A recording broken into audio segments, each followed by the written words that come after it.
control the vertigo.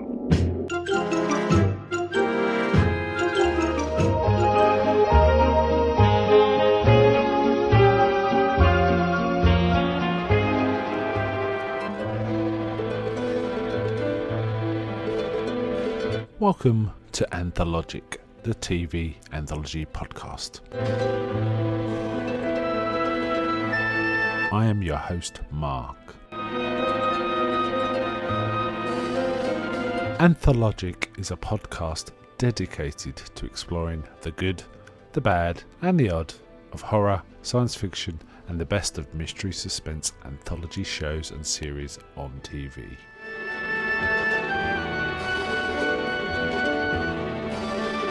Join me as we slip through the cracks of reality to approach the extremes of experience, where we can peruse the stories and art of a sinister fairground of strange and wonderful rides. And now we go on to the show that is the focus of this particular episode.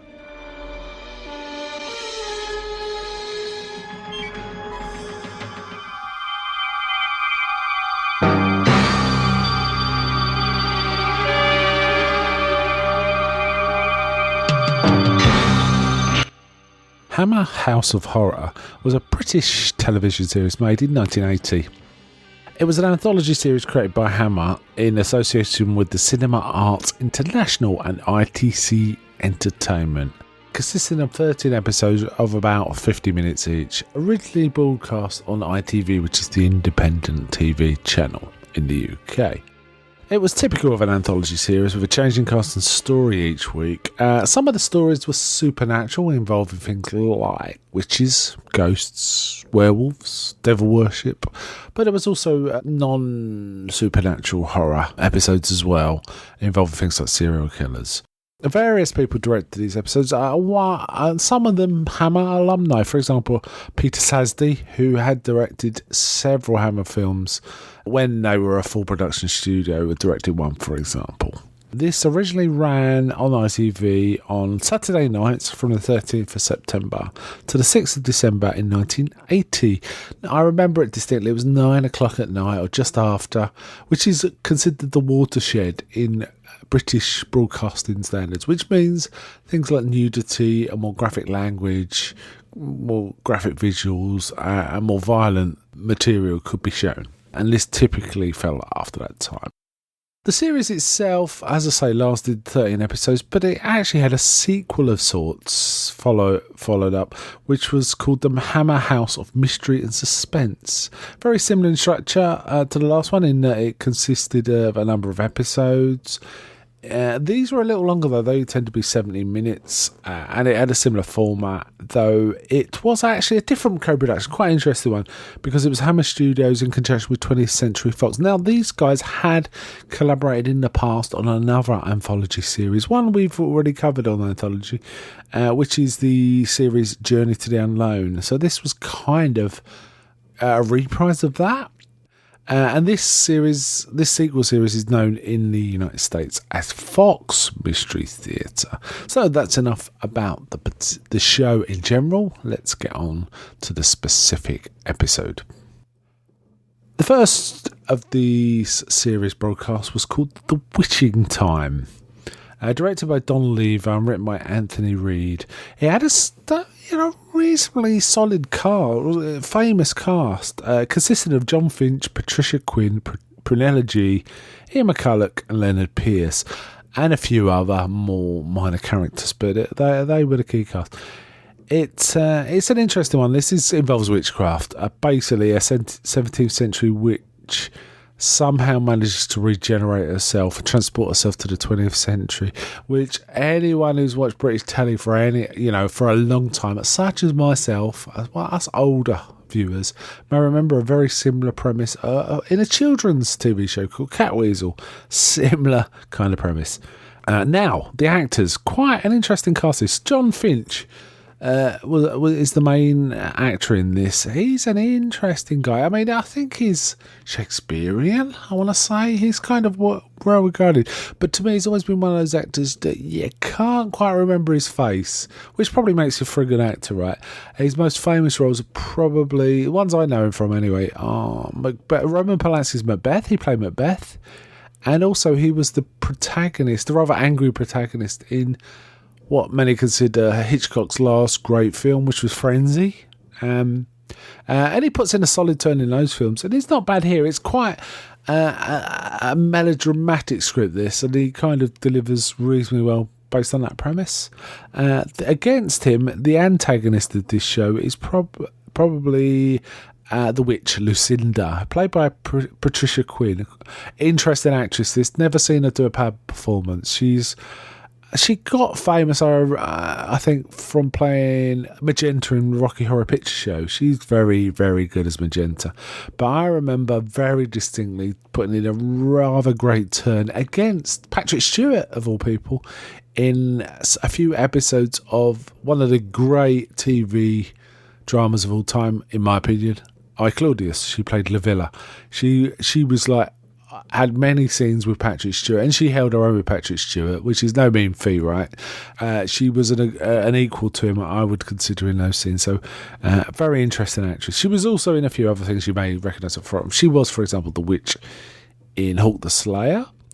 She was John Cleese's accommodating wife in The Meaning of Life. If you remember the scene with the schoolboys having a sex education lesson with John Cleese and his wife demonstrating while they all look on board, that was her.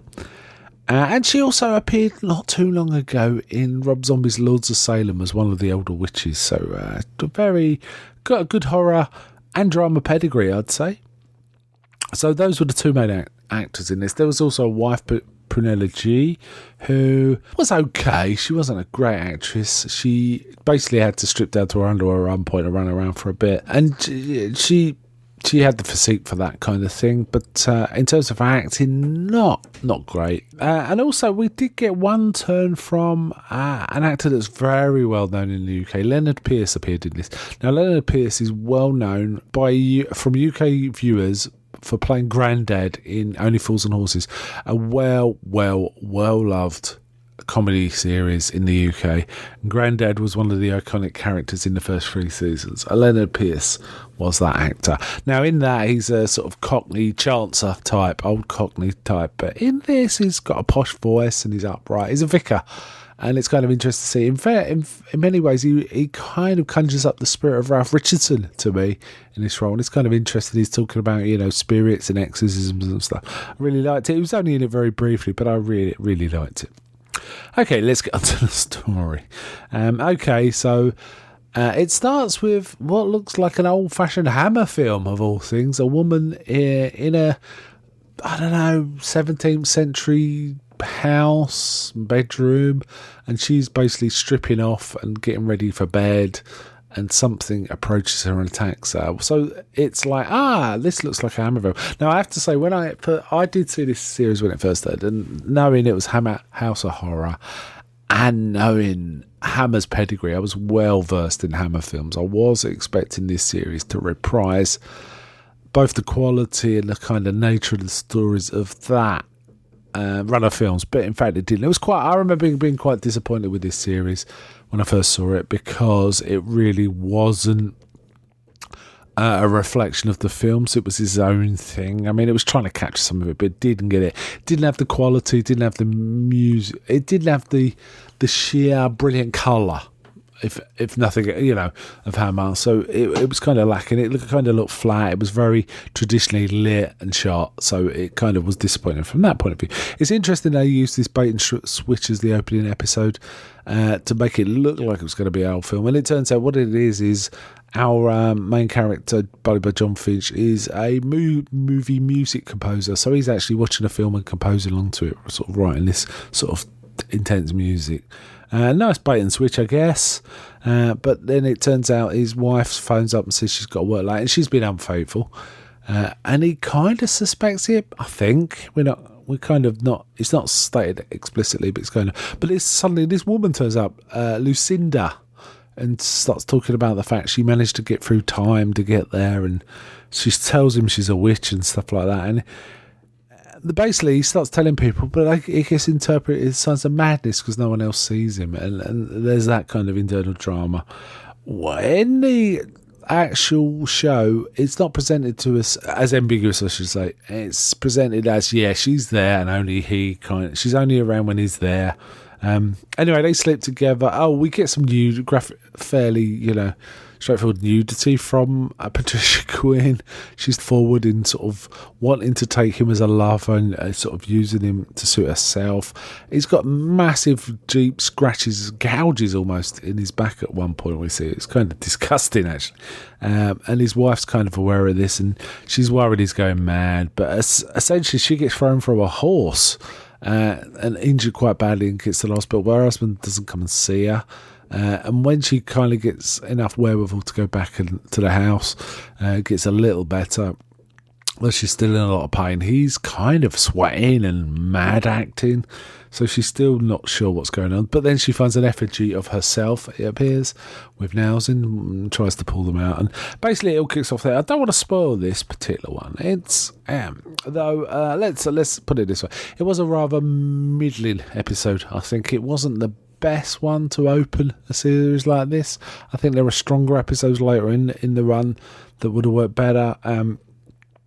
So it kind of lacked. It didn't have much of the Hammer about it. It was kind of a more mundane anthology drama with elements of supernatural horror. Of course, The Witch. The end scene is kind of all sorts of elements gets in, and it reminded me of other witch lore, and it was kind of in a funny way, let's put it that way.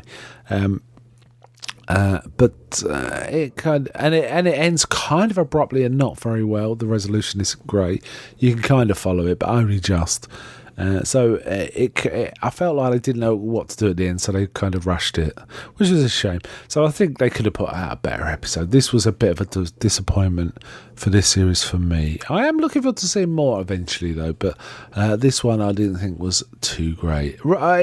Though I thought the cast was sterling, and it was kind of fun to see Patricia Quinn in particular doing this kind of mad, cackling witch stuff. It was kind of fun. Okay, I'm going to sign off there. Until next time. However, can I just ask, is anybody out there?